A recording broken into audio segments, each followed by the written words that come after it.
ಒಂದು KPR sugar ಫ್ಯಾಕ್ಟ್ರಿಯಲ್ಲಿ ನಡೆದಿರುವಂಥ ಘಟನೆ ಇವತ್ತು ರೈತ ಆಗಿರುವಂಥ ಪೂಜಾರಿಯವರ ಒಂದು ಕಾಟದ ಒಂದು ಮಿಸ್ಟೇಕ್ ಕಾಲಾಗಿ ಕೆಲವೊಂದು ಸಂಘಟನೆಗಳು ಇದುವರೆಗೆ ಹೇಳಿದರು. ಇವತ್ತು ಮಾಜಿ ತಾಲೂಕು ಪಂಚಾಯತಿ ಸದಸ್ಯರು ಆಗಿರುವಂಥ ಶಿವನಾರಾಯಣ ಜಗತಿಯವರು ಮತ್ತು ನಮ್ಮ ಗ್ಯಾರಂಟಿ ಯೋಜನೆ ಅಧ್ಯಕ್ಷರು ಆಗಿರುವಂಥ ಅಶ್ವಥ್ ಬಳ್ಳಾರಿಯವರನ್ನು ತಮ್ಮೆಲ್ಲರನ್ನು ಉದ್ದೇಶಿಸಿ ಮಾತನಾಡಿದ್ದಾರೆ. ಇವತ್ತು ಯಾಕೆ ಪ್ರಾಬ್ಲಮ್ ಆಗಬೇಕಂತಪ್ಪ ಅಂತಂದ್ರೆ ರೈತರ ಹೆಸರು ಹೇಳಿ ರೈತರ ಶಾಲ್ ಹಾಕ್ಕೊಂಡು ಅವ್ರ ಹಿಂದೆ ಹತ್ತು ಜನನೂ ಇಲ್ಲ, ಅವರು 10-20 ಎಕರೆ ಜಮೀನು ಮಾಲಕರೂ ಅಲ್ಲ.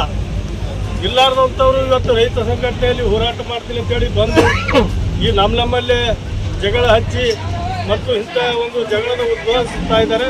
ಅವ್ರು ಕೆರೂರಲ್ಲವ ಇವತ್ತು ಅಲ್ಲಿ BJPಯಲ್ಲಿ ಪ್ರೆಸ್ ಮೀಟ್ ಮಾಡ್ತಾನೆ, ಇವತ್ತು ರೈತರ ಕಾಲಾಗಿ ಇಲ್ಲಿ ಹೋರಾಟಕ್ಕೆ ಬರ್ತಾನೆ.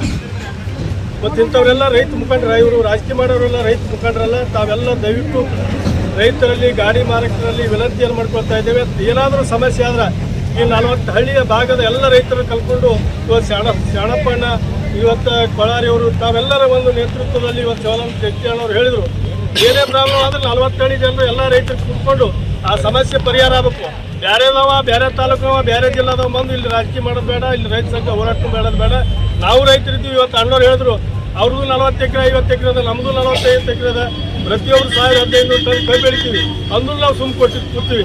ಯಾಕೆ ಇವತ್ತು KPR ಶುಗರ್ ಫ್ಯಾಕ್ಟ್ರಿ ಚಂದ ನಡೆದ, ಶುಗರ್ ಇಲ್ಲಾರ್ದ ಕಬ್ಬು ಎಳಿ ಕಬ್ಬು ತೋತಾರೆ, ರೈತರಿಗೆ ಅನುಕೂಲ ಮಾಡ್ತಾರೆ. ಹಾಗೇನಾದರೂ ಕಂಡು ಬರ್ತದೆ ನಾವೆಲ್ಲರೂ ಕೂಡ್ಕೊಂಡು ಸ್ಟ್ರೈಕ್ ಮಾಡಿ ಅವ್ರಿಗೂ ತಕ್ಕ ಒಂದು ತಿಳುವಳಿಕೆ ಮಾಡಿ ಅವ್ರಿಗೂ ಬೆನಿಫಿಟ್ ಕೊಡುವಂಥ ಕೆಲಸ ನಾವು ಮಾಡೋಲ್ಲ. ಆದ್ರೆ ಯಾರೋ ಬಂದು ಯಾರೋ ಬೆಂಕಿ ಹಚ್ಚಿ ಹೋಗುವಂಥ ಕೆಲಸ ಆಗಬಾರ್ದು. ಈಗಿನ ರೈತರ ಕಬ್ಬು ಭಾಳ ಉಳಿದ್ರಿ, ಭಯಂಕರ.